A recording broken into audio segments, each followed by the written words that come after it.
Chapter 1. The Unluckiest Guy in Town.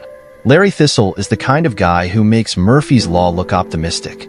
Tall, with a mop of unruly brown hair and a perpetually confused expression, Larry was known around town as the unluckiest man alive. His daily routine was a minefield of mishaps. Stubbed toes, wrong number phone calls, coffee spills on white shirts, you name it. Larry's probably done it twice. Despite his woeful streak, Larry's luck hadn't always been so dire. Once upon a time, Larry had been dating the girl of his dreams, Claire, a sweet, intelligent woman with a dazzling smile. Claire was the sort of person who brought out the best in everyone around her. She even had the remarkable ability to make Larry forget just how unlucky he really was. But then, as one might expect, Larry's luck caught up with him. It all began one fateful day at the local fair. Larry, determined to impress Claire, decided to win her a giant stuffed bear from the rigged ring toss. Naturally, he ended up knocking over the entire stand, sending rings, bottles, and stuffed animals flying into the crowd. The ensuing chaos resulted in Larry being banned from the fairgrounds for life. And Claire, well, she wasn't exactly thrilled to be pelted with a rubber ring in the middle of their date. From that point on, Larry's luck spiraled. He lost his job at the local bakery after accidentally substituting salt for sugar in the dough, turning the town's morning pastries into inedible hockey pucks. His car broke down every other day, his landlord increased his rent, and to top it all off, Claire decided she needed some space. Of course, some space was just a nicer way of saying she couldn't handle the disaster magnet that was Larry Thistle anymore. But Larry wasn't ready to give up. Despite the universe's clear vendetta against him, he was determined to win Claire back. All he needed was a plan. A surefire, foolproof plan that even he couldn't mess up. So, Larry concocted what he believed was a masterstroke. Operation Woo Back Claire. The plan was simple. He would remind Claire of all the good times they had together by recreating their favorite moments.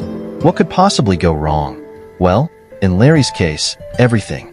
The first step was to take Claire on a surprise picnic at the park where they'd had their first date. Larry prepared meticulously, or as meticulously as Larry could. He picked up a basket, stuffed it with snacks, and set off to pick Claire up from her apartment. Unfortunately, Larry had forgotten about the city's marathon that day. As he navigated through blocked streets and detours, his car overheated and died in the middle of a busy intersection. After several futile attempts to start it up again, Larry ended up pushing his car to the side of the road, beads of sweat drenching his brow. With the car now a lost cause, Larry grabbed the picnic basket and decided to make his way to Claire's on foot. He was only halfway there when he noticed the telltale dark clouds gathering overhead. As he cursed under his breath, the heavens opened up, unleashing a torrential downpour. By the time Larry reached Claire's apartment, he was soaked to the bone, and the once pristine picnic basket was now a soggy mess. When Claire opened the door, she couldn't hide her surprise or her amusement. Larry stood there, dripping wet, clutching the sad, disheveled basket. Surprise," he said weakly, giving her a sheepish grin. Claire burst out laughing, unable to keep a straight face. "Larry, what on earth happened to you?" she asked, trying to stifle her giggles. Larry sighed. "I was trying to surprise you with a picnic. You know, like our first date? But, as usual, my luck had other plans." Claire looked at him for a long moment before shaking her head with a smile. "Larry, you never change." The rain continued to pour, and Larry's plan seemed to have backfired spectacularly. But as they stood there, laughing in the doorway, something strange happened. For the first time in a while, Larry didn't feel like a complete failure. Maybe, just maybe, things were starting to look up. Chapter 2. A series of unfortunate events. Feeling emboldened by Claire's laughter, Larry decided to push forward with the next phase of Operation Woo Back Claire. This time, he was determined to play it safe. No elaborate plans, no grand gestures. Just a simple dinner at the Italian restaurant where they'd had their first anniversary. What could possibly go wrong with that? Larry called ahead and made a reservation, even requesting the same cozy booth by the window. He spent the entire afternoon preparing, making sure everything was just right. He even borrowed a suit from his best friend, Jerry, who had been remarkably supportive despite being Larry's unofficial disaster recovery agent over the years. As Larry stood in front of the mirror, adjusting his tie, he couldn't help but feel a twinge of optimism. Sure, the picnic had been a bust, but Claire had laughed. Maybe tonight would be different. Maybe this time, the universe would cut him some slack. But the universe had other plans. On his way to pick up Claire, Larry's borrowed suit began to feel unusually tight. At first, he chalked it up to nerves, but by the time he reached her apartment, he could barely move. The jacket was pinching his shoulders, and the pants felt like they'd been shrunk in the wash. Panicking, Larry realized that Jerry, who was significantly more muscular than Larry, must have had the suit tailored to fit his own broad frame. Larry, on the other hand, was more of a slender build. Just as Larry was about to knock on Claire's door, he heard a loud rip. He looked down in horror to see that the back seam of the pants had split wide open. He desperately tried to cover the tear with his jacket, but the tightness of the fabric wouldn't allow for much maneuvering. There was no way he could hide this. Thinking on his feet, or rather, trying to think on his feet, Larry called Jerry in a panic. Jerry, ever the loyal friend, agreed to bring him another pair of pants. The catch? It would take at least 30 minutes for Jerry to get there.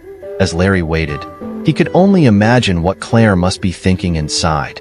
After what felt like an eternity, Jerry finally arrived with a pair of pants that, while a bit too long, at least covered Larry's modesty. With a hurried, "Thank you," Larry bolted up the stairs to Claire's apartment. When Claire opened the door, she looked stunning in a simple yet elegant dress. Larry's heart sank as he realized just how out of place he looked in his slightly oversized pants and hastily buttoned jacket.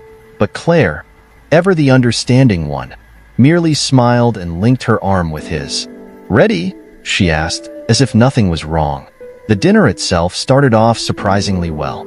The restaurant was warm and inviting, with the smell of freshly baked bread wafting through the air.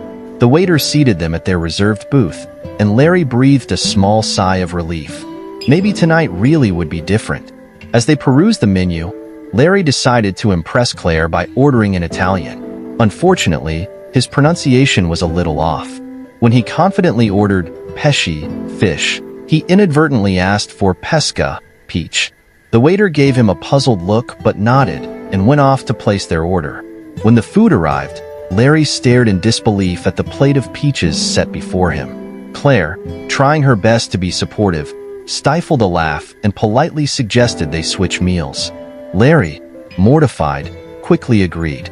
Just as things started to calm down, the waiter returned with a bottle of wine. On the house, as an apology for the mix-up, Larry, eager to redeem himself, took the bottle and attempted to pour Claire a glass. But in his nervousness, he fumbled the bottle, sending a cascade of red wine all over the table and directly onto Claire's pristine dress. The restaurant fell silent as Larry and Claire stared at the spreading stain in shock. Larry's face turned as red as the wine, and he immediately began apologizing profusely, grabbing napkins in a futile attempt to blot out the mess. Claire, however, just shook her head with a wry smile. "Larry, it's okay. It's just a dress. Let's just enjoy the rest of the night." But before they could salvage the evening, the fire alarm went off. Patrons began filing out of the restaurant in a state of mild confusion. Larry and Claire, covered in wine and clutching their half-eaten meals, were no exception. As they stood outside in the chilly evening air, waiting for the fire department to give the all-clear, Larry couldn't help but laugh. It was the kind of laugh that comes from deep within, the kind that starts as a chuckle and builds into something unstoppable. Claire joined in, and soon they were both laughing so hard they had tears streaming down their faces. Maybe the universe wasn't done with Larry just yet, but as he stood there with Claire, sharing a moment of pure, unfiltered joy, Larry realized that maybe, just maybe, his luck was beginning to change. Chapter 3. The Big Finale. With 2 failed attempts behind him, Larry was more determined than ever to make things right. He'd already made Claire laugh, twice. That had to count for something. But now, it was time for the big finale. He needed to show Claire that he was serious about winning her back, and that despite all his bad luck, he truly cared for her. For the final act of Operation Woo Back Claire, Larry decided to take her to the place where it all began. The little lake just outside of town, where they had their first kiss. Larry remembered it vividly. The sun had been setting, casting a golden glow over the water, and there had been a soft breeze that carried the scent of pine trees and wildflowers. It was the most romantic moment of his life, and he wanted to recreate it perfectly. This time, there would be no mistakes. To ensure everything went off without a hitch, Larry enlisted the help of his friends. Jerry was in charge of transportation. He would drive them to the lake in his reliable old van. Susan, another close friend, was handling the setup at the lake. A cozy blanket, some candles, and a picnic basket filled with Larry and Claire's favorite snacks, double-checked for potential disasters. All Larry had to do was get Claire there and not screw it up. On the evening of the big day, Larry picked Claire up from her apartment, this time dressed in a simple but neat outfit. No tight suits, no borrowed clothes. Claire looked at him curiously as he led her to Jerry's van, but she didn't ask any questions. Larry had told her that tonight was a surprise, and he was determined to keep it that way. The drive to the lake was smooth, and Larry couldn't help but feel a sense of calm wash over him. Everything was going according to plan. When they arrived, Susan was already there, having set up the picnic area just as they discussed. The lake was beautiful, just as Larry remembered it, still and serene, with the last light of the day reflecting off the water. As Larry and Claire walked down to the lakeshore, Larry took a deep breath and tried to steady his nerves. "This is where we had our first kiss," he said softly, looking out at the water. Claire smiled, her eyes sparkling with the memory. "I remember. It was perfect." Larry turned to her, suddenly feeling a lump in his throat.